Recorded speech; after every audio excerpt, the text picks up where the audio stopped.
Okay, so that seemed to work. And now the visual system, um, which most books obsess over. And it gets its own chapter because it's so special. Am I bitter? A little bit. Um, so this is one of the things that people who don't believe in evolution attack evolution about, saying that the eye is just too magical to have occurred through natural selection. The reality is the eye has evolved multiple times, not always our way, and our way isn't necessarily the smartest way, but it gets us through the day and a little bit of the night. So there's a mid-sagittal section of your eye, and it shows you that the outside world is flipped left to right and upside down. And back in the day, when they weren't arguing about how many angels could dance on the head of a pin, they were arguing about, well, how can the soul interpret the world if the world is upside down and left to right? By the way, you can see this by taking a cow eye, appropriately illuminated, and you can see the real world projected back there. So yeah, I guess maybe I'd be involved in that discussion. But of course, the visual system evolved to deal with this kind of information, so it isn't surprising that we can deal with it. And there's lots of things to learn the names of, most of which you already know. Cornea lens, it's biconvex. It bends out. Oh my God! All right, sorry, so much beeping. I have to pause and figure out what's going on with my. I'm back. Hopefully, I put out that fire. So the lens is very important to me. It's many layered and it's biconvex. Concave means things fold in like a cave, and convex means they go the other way. Um, the, uh, the lens has all these support ligaments, which this is, a slice, so it goes all the way around. And we have ciliary muscles that can contract. And actually, what they tend to do is to release the holding force of these elements, which can relax the lens, as we'll see later. And there's blood vessels and optic disc and optic nerve. And the fovea is very important to us, our point of highest resolution. So you look at that. Oops, why didn't this go away? So accommodation, focusing, which we largely deal with through the changes in the curvature of the lens. Although the pupil is important too, which is one of the advantages of trying to read in bright light. Your pupil will constrict in bright light, and if you guys now don't do much with real photography, but if you lived in my day, you would know the impact of stopping down the iris on a camera. You get deeper depth of field and greater sharpness, which also happens in the human eye when it closes. I'm not going to worry about the extraorbitals, retinas, photoreceptors, rods and cones. A little bit reminiscent of inner and outer hair cells, but also quite distinct. And oh boy, is this complicated? Why, yes, it is. And it's not very intelligently designed in the sense that here, these are the business ends of your receptor cells. These laminae in here are where the photons are detected. And yet these receptors are aimed at the back of your head, in a sense, uh, at the pigmented epithelium. And light is coming in from up here. So light has to go through all these layers before it can get to these receptors. Not a totally clever way to put things together. What do I want you to know? Certainly, rod and cone, cell layer, bipolar, yes. Ganglions, yes. Optic nerve, which is made of the axons of ganglion cells. So you have to, be able to do that list. Here, your rods and cones. A new Android is coming out in mid-October. I hope I get one. Um, on your cell phone, you want itty bitty tiny pixels, so you get a very sharp image. However, we get our high acuity image from cones, and it's not totally obvious here, but cones are fatter than rods, but that's also a reality. And there's cells to learn. You got to anything that's in the text you have to know. Bipolars, granules, optic nerve, horizontals, and amacrins. How do I remember that?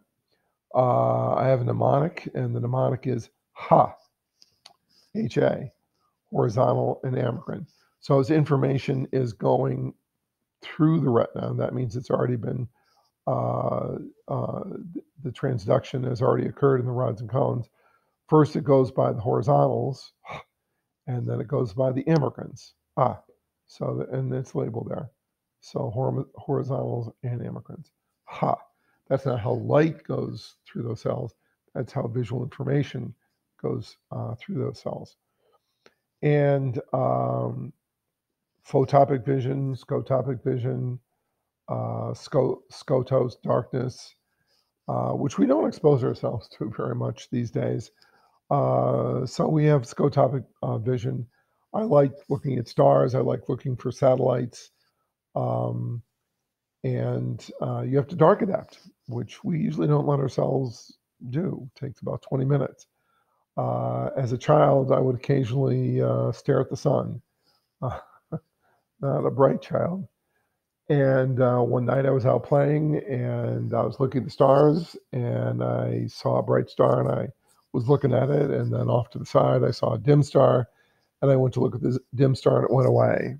And I freaked out and went and got my mommy and I said, you were right, staring at the sun was a bad thing. I burned my eye. I said, and I tried to get her to see the same phenomenon and she couldn't see it. But she couldn't see it because she had just come out of the kitchen, which had lights on, and she wasn't dark adapted. So if you go out looking at the night sky and you're out there for at least, say, 20 minutes to a half hour, you can observe this. The middle of your visual field will be your fovea. Your fovea is, evolved to very nicely deal with fairly high levels of illumination and color and high acuity, but not the stars. When I was a boy and we were being trained to shoot people, because draft was always a threat, we were trained to not look at the enemy. You looked off center because if you look straight at the enemy at night, they disappeared and they became very hard to shoot. Has some relevance.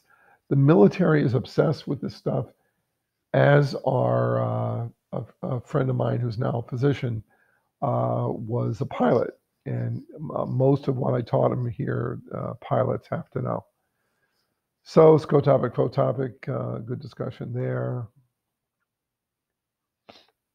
Oh, please. Okay. And this table, I don't think there's anything overly new here. But as I said, there's a numeric imbalance between rods and cones, 4 million in each eye, 4 million cones, 100 million rods. So we got lots of rods and relatively few cones. And, there's light is electromagnetic energy. What is that? We're still trying to figure it out, but it has quantal, which means packet properties like bean bags, packets, but it also has wave-like properties. And here we're talking about waves. And there's the mnemonic you probably know Roy Jabib. Red, orange, yellow, green, blue, indigo, violet. As wavelengths get shorter, we move from the red end of things to the indigo violet end of things. But up on top here is what the universe produces in terms of electromagnetic waves. And oh geez, the proportion of that spectrum that we can see is vanishingly small. Why is that? Probably because of the planet we evolved on. Probably a safe guess. That's for another discussion. And here are a beautiful discussion of how this works. We understand this extremely well. I really can't improve on it. It's a beautiful discussion. Oh, opsins, retinol and opsins.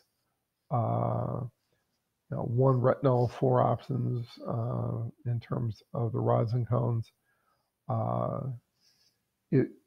And we couldn't see colors if we didn't have multiple color detectors, which is largely based on opsins. And talking. There's spectrum of what we can see in terms of light-dark adaptation, and it's impressive. But we're also adjusting as we're looking at things. We're adapting. I've gone into the movie theater where I arrived late on a bright Saturday afternoon, and you walk into the theater and you can certainly see the screen and you can see the colors on the screen. But I wasn't dark adapted, so when I tried to look at the seats to see where to sit, I couldn't see where it was dark. So I literally sat on someone and they made this little sound. And I got up and moved down and sat down. And after I had been in the movie theater for about a half hour or so, I looked over timidly and I could see the person I sat on. And if you come out of the theater on a bright Saturday afternoon into the parking lot, it actually hurts because you're dark adapted. So it's a good story. Very relevant. And okay. You should be able to draw this figure, 10.5, and this figure, which is also 10.5, but more importantly, this one. So you got rods and you have cones. Where do they live? And 0 is your phobia. So what's at your phobia? Cones, baby. There's like no rods there. But as you move off, the cones go down and the rods go up. And this is why in the military, we were taught to not look at the target at night, because you look at the target at night and they disappear. But if you look a little off center, you can still see them. And there's the phobia, foveal pit. It's a pit. Why is there a pit? Because our eyes are designed stupidly. We have our receptors aimed at the back of our heads, and we want high acuity. And how do you get high acuity with all those layers of cells in the way of the incoming light? Well, if you go out, if you're like a brown-haired or a black-haired person, you go out in the summertime in the sun, where are you going to get your sunburn? On your head, where your part is. That's going to burn. Did you cause that part by shaving or pulling the hairs there? No, you just combed things. You pulled things away. And that's what we do with the phobia. The many layers of the retina don't go away. The cells don't get disconnected. They just get teased out of the way.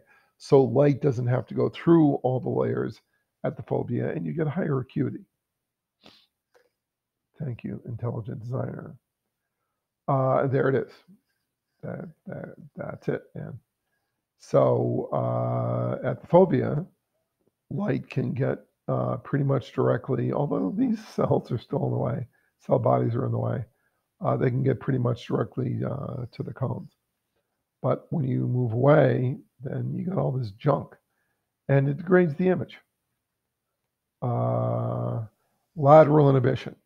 Remember that cat at the beginning of the somatosensory chapter, where you had the excitatory center and inhibitory surround? Well, here we go for real.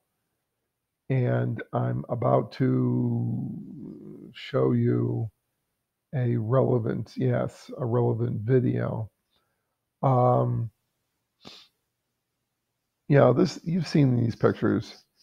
And if you look at the edges, you probably see that it's darkest just before the light, and it's lightest just before the dark. That's lateral inhibition. That's neural processing. And here's a diagram of how it can work, and here's what the receptor cells are actually doing. Let me show you some videos that are relevant to this chapter that also may give you a better feeling about these diagrams. Now, in the somatosensory chapter, we saw figures where you had a black line with blizzards of slashes in it, and I said, well, those are action potentials, and they often feed that signal to an auditory amplifier, and so the investigator can listen to it. Well, two Nobel Prize winners, Hubel and Wiesel, spoke at Scranton. I forget which one I got to introduce, and they did. I think it must, if that's Wiesel, it must have been Hubel that I introduced. But they did neurophysiology. They won the Nobel Prize. And it's pretty amazing stuff. But the way they did it, there was no artificial intelligence, machine learning. There were basically no computers. They used, if you've ever seen, like Timeshare or Mad Men presentations where you have an easel and pieces of white paper you can flip over, they used an easel and white paper and a magic marker and did amazing neurophysiology and won the Nobel Prize. So we will take a look at this, and you're going to hear the neurons. But what you're hearing is the action potential amplified. But this is the real deal. Both of them showed these videos when they came here.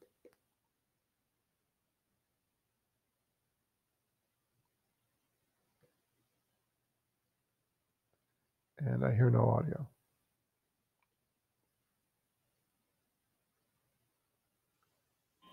There we go.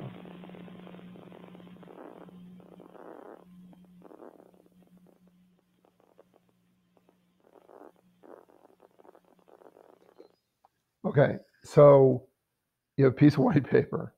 They've already taken their magic marker and made a circle.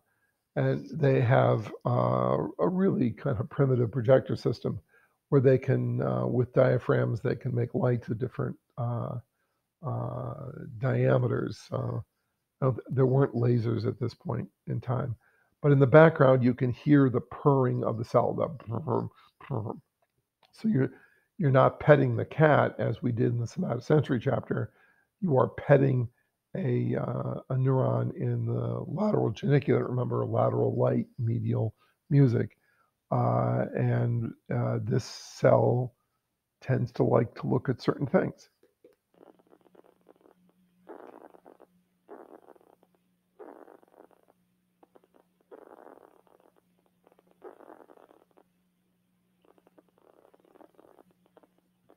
Notice that they got a better response out of only illuminating the circle. That's because, like the cat, when you illuminate the circle and the surrounding area, you are illuminating the excitatory center and the inhibitory surround. And yin and yang, and they tend to balance and things don't respond that much.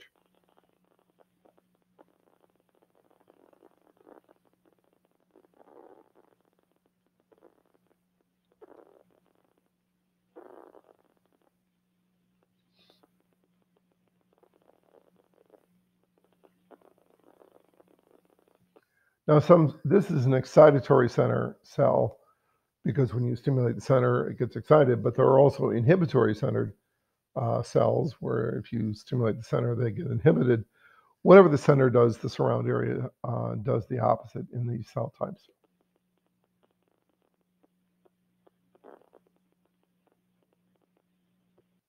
That was dazzling technology in the day.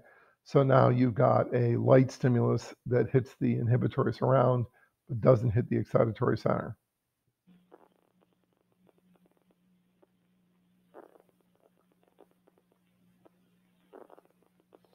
There's a little burst at the beginning of this. Okay, so now we're done with simple cells in the lateral geniculate. And soon we will move, very soon, we will move to the cortex. Here it comes. Oh no. So this is a stimulus for the cortex. And this excitatory center cell responds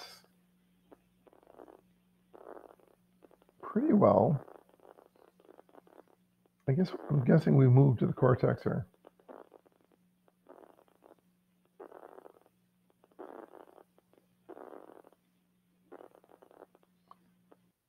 We're not going to do off centers. We're still in the lateral geniculate. All right, I've got another video here that does the other cell types better. Okay, so now we are in the visual cortex. By the way, notice that this cell has a different voice. The other cell was like a deep pop, and this is a crackling sound. That's largely because of where the electrode is relative to the cell you're recording from. So we're in the cerebral cortex, and we'll see that things change. And there's the felt tip pen of the Nobel Prize Committee, and they're making X's to indicate on the piece of paper on the tripod that's an excitatory area. And you can see it works pretty well. And if you don't hit it, ooh, like that.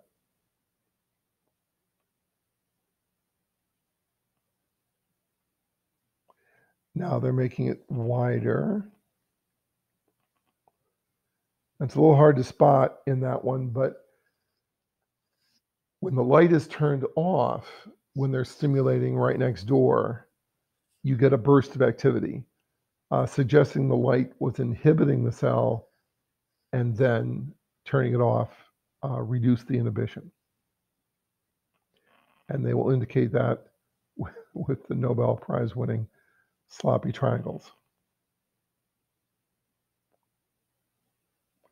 Over here is not as clear.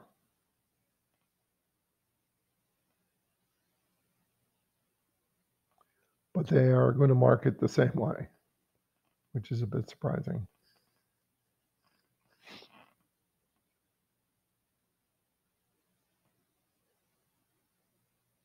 Oh, shit.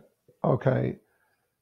Usually I'm quick enough to stop at this point, but to ask you to predict what the cell will do, well, if the light bar is coming in flat on this, the light bar will hit inhibit, excited, inhibit, inhibit, excited, inhibit, and basically nothing's going to happen. And it didn't. It doesn't. But now we're aligned. All right, that was fun. That's all the time we have for that. Hopefully that gives you an idea in terms of how neurophysiology was done traditionally. Nowadays, everything is run by computers. You can go out and get a soda. Oh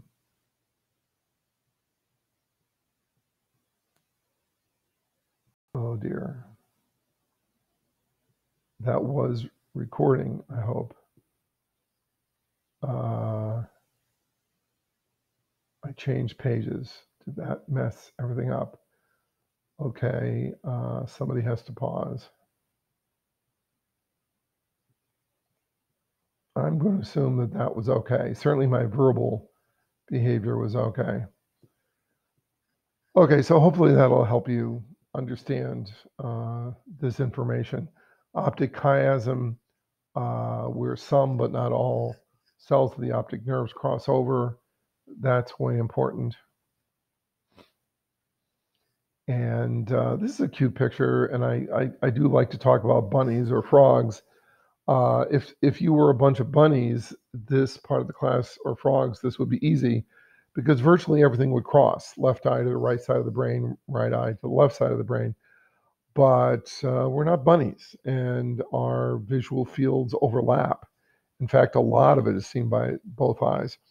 So at the optic chiasm or chiasma, maybe roughly half will cross. And if you follow the colors, look, this is the medial part of the left eye. This is the medial part of the right eye. You'll see that the medial parts of both eyes cross at the optic chiasm. And then the next, they're heading to the lateral geniculate. Again, remembering the lateral light, medial music. They will synapse in there, and then cells of the geniculate will go to the occipital lobes. But this picture is not wrong. It's just showing you how the information is split. And this primary visual cortex, area 17, Brodmann, which was done with Nisselsteins. It's in the occipital lobe. It's extremely well studied. This is all the visual system. We know so much. So most of the fancy stuff, the foveal projections, go to the medial faces of the left and right occipital lobes. But this is a nice picture. Again, they're not showing the synapses. Don't forget there's an obligatory synapse in the thalamus, and then the cells of the thalamus do this final projection. Scotomas, blind spots, I'm always looking for them. To see if my visual system is still working. I do obsess over things. So there's mappings and scans, and as I mentioned earlier, eyes with lenses have evolved several times. It's not so magical that the eye has come into existence. Very useful. And here's a discussion of on-cell center, and there's off-center, and there's an eye, simple eye spot, and then a pit, and it's pretty well understood. And this figure, when you look at it and you see these black lines, you've heard those black lines. They were in the videos. Those are the pops. So there's an on center and there's an off center, and this is, I mean, Hubel and Wiesel certainly did this. I don't know if that's if they're getting credit for it. But that video should help you understand this part of the chapter. Lateral geniculate, 6 layers, which should make you happy, but they're a bit confusing.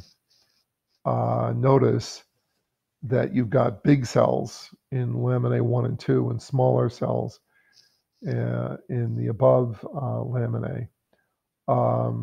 And the big cells are the magnocellular, and then the little ones are the parvocellular. And the left and right eyes don't completely align themselves as you might expect. But the act of faith that neuroanatomists took was that if things looked different, they acted differently, and that's certainly true in terms of those layers. Now we're in the visual cortex, and there's simple and complex, and this again relates to that video. This is Hubel and Wiesel. This is, and there's the kitty very calmly sitting there, and there's the screen. Of course, now we use computers, not pieces of paper with a projector.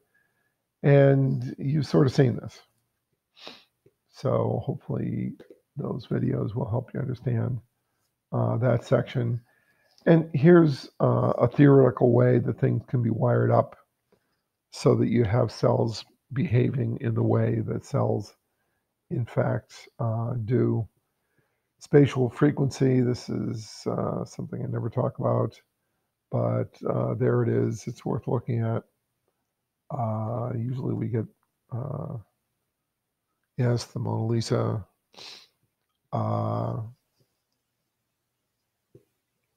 And then we're trying to deal with higher, oh my God, look at that. Yeah, we know stuff. This has to be primate.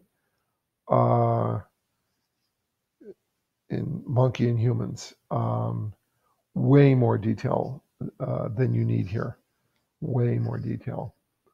But notice here, you have the pathway through the lateral geniculate to almost exclusively to V1, but you've got this other pathway that goes to the superior colliculus and then the pulvinar, which is the subnucleus of the thalamus, and that gets to V1 and V2. And that can do something. It's worth knowing. It's in your coloring book too. I think I test that often. And cortical columns, it's well written. You just spend some quality time with that. And oh boy, this is Sony. Sony came up with a camera that could actually see differences in blood flow on the surface of an animal's brain, and they did it by accident. It was a camera that they were selling, and then people found out that they could take pictures of sort of body parts through clothing because of temperature gradients, and Sony pulled the camera. But here it is used for research. So there's a window here, but no electrodes. And the camera is recording reflected light off the surface of the cortex. And this is color enhanced. This is not what the camera actually gives you, but it is what the computer enhancement gives you.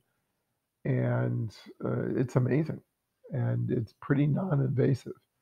So you can look at angles. Now notice that they are color coding the angles. I remember the first time I saw this figure, I was terminally confused by the colors because I thought that this had something to do with color vision. It does not. They just picked the rainbow to indicate different angles and how they are organized on the cortex. And we have cortical columns. And this, Huell and Wiesel did some of this. But there are columns in your cerebral cortex that look at like one spot and of the visual field and analyze different elements of it.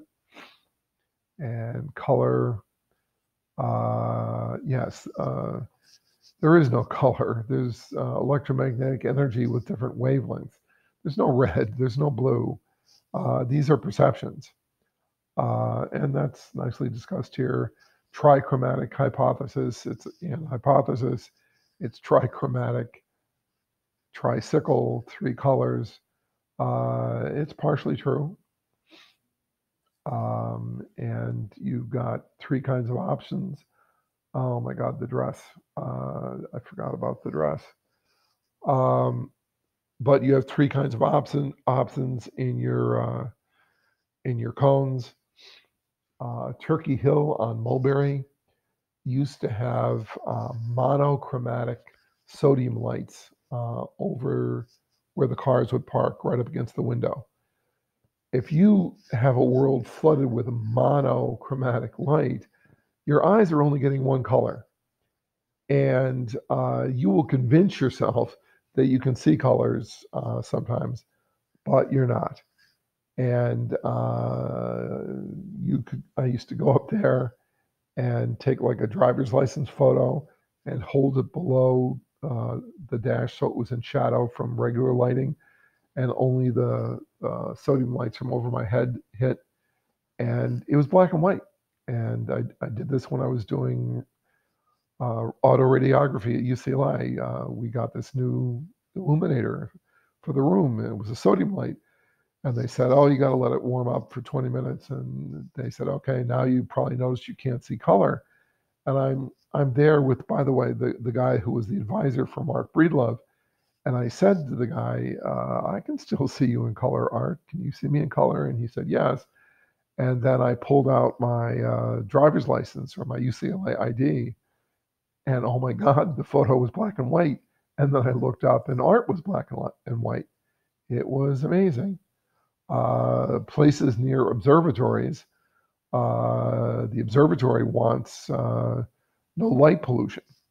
But of course, the community wants light.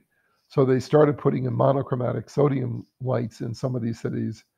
And the observatories were very happy, and the people were pretty happy until some of them started smiling at night under these lights, and they looked like jack-o'-lanterns because the single wavelength was not reflected by their capped teeth. And the people went nuts, and those monochromatic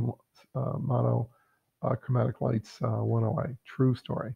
I don't make anything up. Okay, so take a look at this baby. You got 4 kinds of receptors. 3 of them are cones, long, middle, and short, and 1 of them is rods. And now you quietly sing the Sesame Street song. One of these things is not like the other, one of them doesn't belong, and it's really not the rods. It's the short wavelength cones. When I was a youngster, I bought this thing from a cereal box, and it was a telescope, it was binoculars, it was everything. But when you looked through the telescope or the binoculars, everything you looked at that was shiny had a rainbow around it. That's called chromatic aberration, color aberration. And when you buy real telescopes and real cameras and stuff, real physics and experts going back decades have been able to craft optics. 2 wrongs don't make a right, but they can. And if you mess with things correctly, you can get all the wavelengths to be in one place by the time they get to the film. And we do some of that. But we also, apparently, as we evolved, said, these short wavelength cones, they're way away from the medium and long. And look at how close together these 2 are. If you can fix the chromatic aberration for these 2, the majority of what your cones are doing is going to be sharp, but this is going to be causing trouble. So what do we do with the fovea? We skip blue. At the foveal spot, no blue. It's like if a tree falls in the forest and no one's there to hear it, doesn't make a sound. If blue light hits your fovea and there are no receptors to see the blue, does it cause chromatic aberration? Obviously not. So one of the ways we get high acuity at the fovea is we skip blue. And we've already mentioned another one. We comb things back, like a part in your hair. And also the fovea is in the middle, and that's usually the best optics is in the middle. And there's a discussion of different kinds of color sensation. And can you see the number? I had a student. I had a shock box which had, oh my God, 40, 50 wires carrying electricity to the box. And I wanted an extension on the wires. So I cut them all and I said to my student, okay, now reconnect the wires with the black wire so that the colors are the same. And he said, Dr. Cannon, I can't see colors. Oops. Yeah. we eventually got the box running again. More likely for males to have that problem than females. So we already talked about trichromatic and the types of receptors. This is a Ponen process where it's yin and yang. You respond over here and you inhibit over here, or you respond over here and inhibit over here. Very nice discussion. Both are true at different parts of the nervous system. And there's an hypothetical wiring diagram to show you how you can have that. So remember, the ganglion cells, those are the ones that send the axons out the back of the eye. So here's how they could be theoretically wired up. The arrows mean excitatory, the flat pads mean inhibitory. How you could wire up short, medium, and long for lateral inhibition for color. By the way, having told you there are no short wavelengths blue in the fovea, that of course doesn't mean there are none in your eye. Then you wouldn't see blue. So it's just the fovea. For color perception, you go well beyond the fovea. And oh man, more cortex. We know so much about this. These pathways are neat, dorsal and ventral. And now we're getting a little bit into cognitive neuroscience. Very nice research, some controversy, but very nice, and supported also by scans.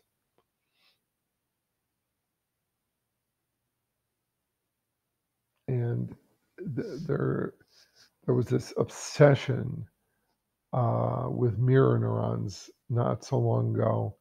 I'm not anti-mirror neuron, but I'm not raptured by mirror neurons. Myopia.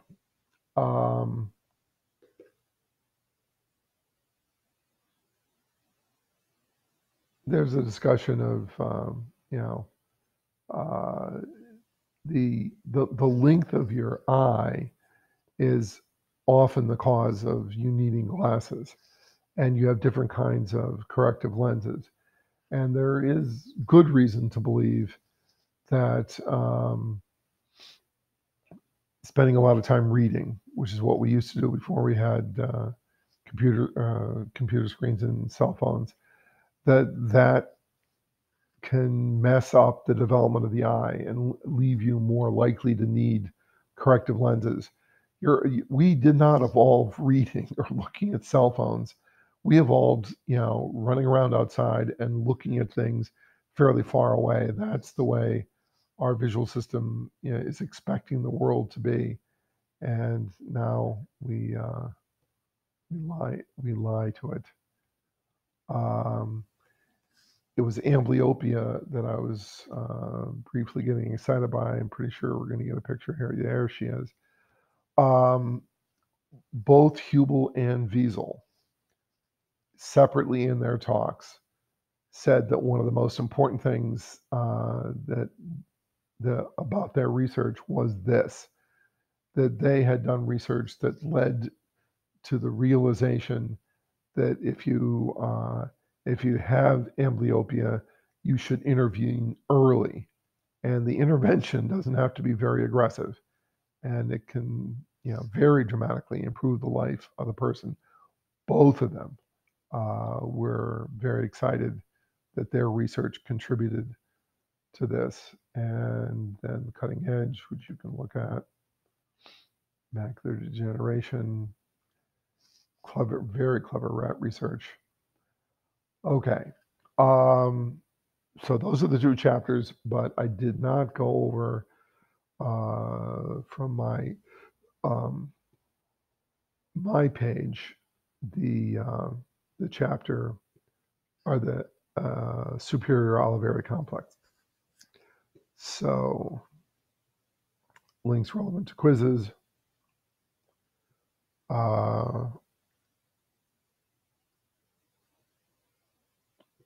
Wiring of the superior olivary complex. You're going to be asked to draw this.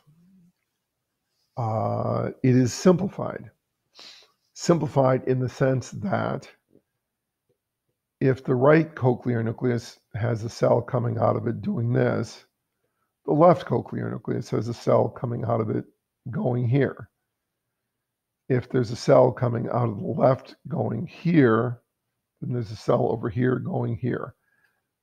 So learn the figure, but be prepared that I might ask you to have all the initial neurons come out of the left or out of the right. Here they're kind of mixed up because it's easier graphically. Okay, and there's labels. So we have the cochlear nucleus, which we've already dealt with. Decussation means crossing. So we have the decussation of the trapezoid body. Trapezoid body is a bunch of fibers that runs visibly runs on the base of the medulla that you can see in sheep and rats. And if you guys are doing the sheep brain dissection guide now, since I made that guide, trapezoid body comes up in that. And I'm sure you're dying to know about my doctoral dissertation was to come in here with a knife and cut these fibers. But the trick was the basilar artery sits right here. And if you nick it or its branches, goodbye. So that was quite a trick. But notice that there are axons that are close to the surface and that there are deeper axons, and they are different. Fourth ventricle is up here. Cerebellum is up above that. This is the LSO, lateral superior olivary nucleus. And of course, this is the lateral superior olivary nucleus. And I used to eat a lot of this orange snack food, Jax, J-A-X. And Jax sort of have that shape. And boy, that's different. Jax, orange. I'm afraid of what I'm going to get. There we go, Jax. So, puffed material, sort of like a bend to it, a little bit like an N, if you can imagine it. Now I've lost the page. Actually, there we go. So there's the Jax cheese twist. Looks a little bit like an N. We've seen the LSO in the chapter a little bit. And then there's the MSO. And if there's God in heaven, the MSO must be M to the LSO, medial to the LSO, and it is. And to my eye, that looks like a gherkin pickle. It's a little gherkin. And then down here, you have the medial nucleus of the trapezoid body. Now, if you have a medial nucleus of the trapezoid body, there's probably a lateral nucleus, but we don't care for this diagram. So I think those are all the parts. So you have left and right cochlear nuclei, left and right LSO, left and right MSO, left and right MNTB, and then you've got the cells. Now, this is a synapse.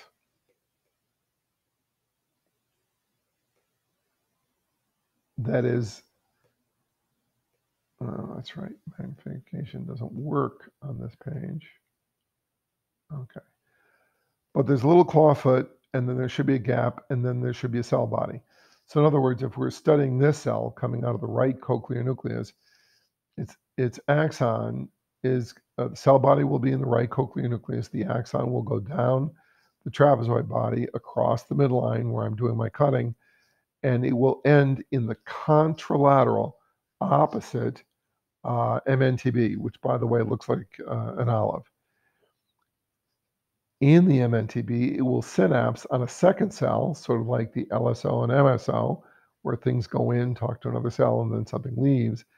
And then that second cell goes to its ipsilateral, because it's on the same side, Jax cheese twist, LSO. So you have information from the right ear going down and across, talking to the contralateral opposite MNTB, and then that cell in the MNTB talks to its ipsilateral LSO. So this left LSO is now listening to the right ear, which is out here somewhere, through a synapse in the cochlear nucleus and through a synapse in the MNTB. Let's finish this out. Oh, look, the Jack's cheese twist over here, the left one, is also getting a direct input from the left cochlear nucleus. And I didn't draw a cell, but those two cells are talking to common cells. So cells in the LSO get binaural input. Binaural means two ears. So in this diagram, you have to be prepared for the term binaural, two ears, bilateral, both sides, ipsilateral, same side, contralateral, opposite side, because I don't know what I'll use for the question. You should be able to use all those terms. So the left LSO is getting information from both ears. It's getting binaural input, left and right, directly from the cochlear nucleus on the ipsilateral side and indirectly from the cochlear nucleus on the contralateral side through the ipsilateral MSO. So, I'm sorry, the ipsilateral MNTB.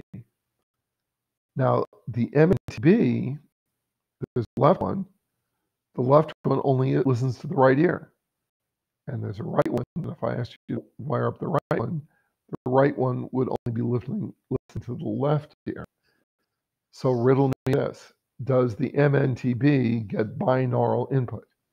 That is, do cells in either of the two MNTBs get to listen to both ears? And the answer is no. Each MNTB is only listening to the contralateral ear. So the left MNTB to the right ear and the right MNTB to the left ear. Of course, the ears are out here and they're talking only to their ipsilateral cochlear nucleus. The LSO, is that getting binaural input? Yes, it is. It's getting cochlear nucleus direct input ipsilaterally, and from the right cochlear nucleus indirect input through the MNTB. Okay, so the MNTB monaural only, one side, which means it can't localize sound space because it doesn't listen to both ears. LSO, can that listen to both ears? Can that be involved in localization of sounds in space? Yes, it can. And now the gherkins. Now just stay calm. So you have a left gherkin and a right gherkin, the MSOs. Here's the cell in the left cochlear nucleus, listening to the left ear. It sends an axon down, and as it approaches this MSO, a branch comes off and talks to the ipsilateral MSO, but the cell keeps going. And it also talks to the right MSO. So this one cell talks to the left and right MSOs. So riddle me this. LSO does get binaural input. MNTB doesn't get binaural input. What about the MSO? Does the MSO get to listen to both ears?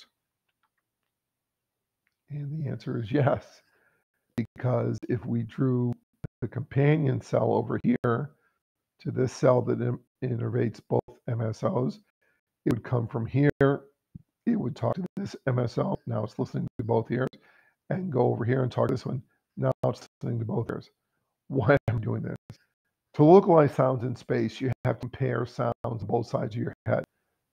Back to the earlier chapter where you have Captain Jack Sparrow, and there's an island, and there's the side with the waves and the side with the shadow, and also there's the discussion of phase locking, and I talked about the buoys going up and down, and that's what these two parts of the brain do.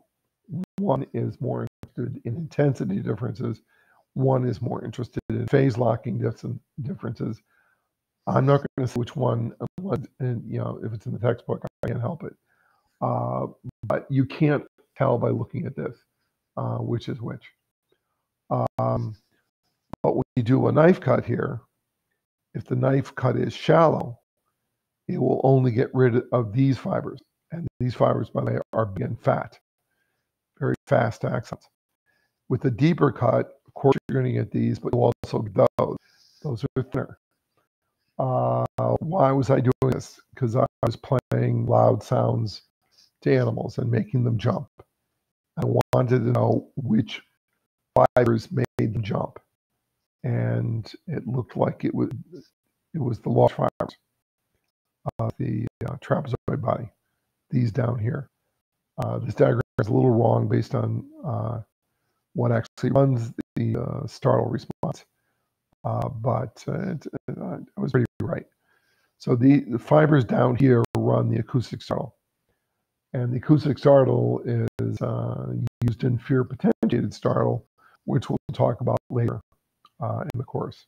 So you are responsible for being able to deal with this fear, but deal with it cognitively, not by mindless memorization.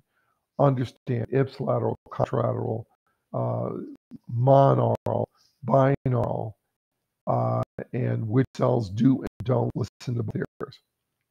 And I think I am done with both lectures. I'll stop, and I hope this was coherent enough for you. I stuck pretty close to the book.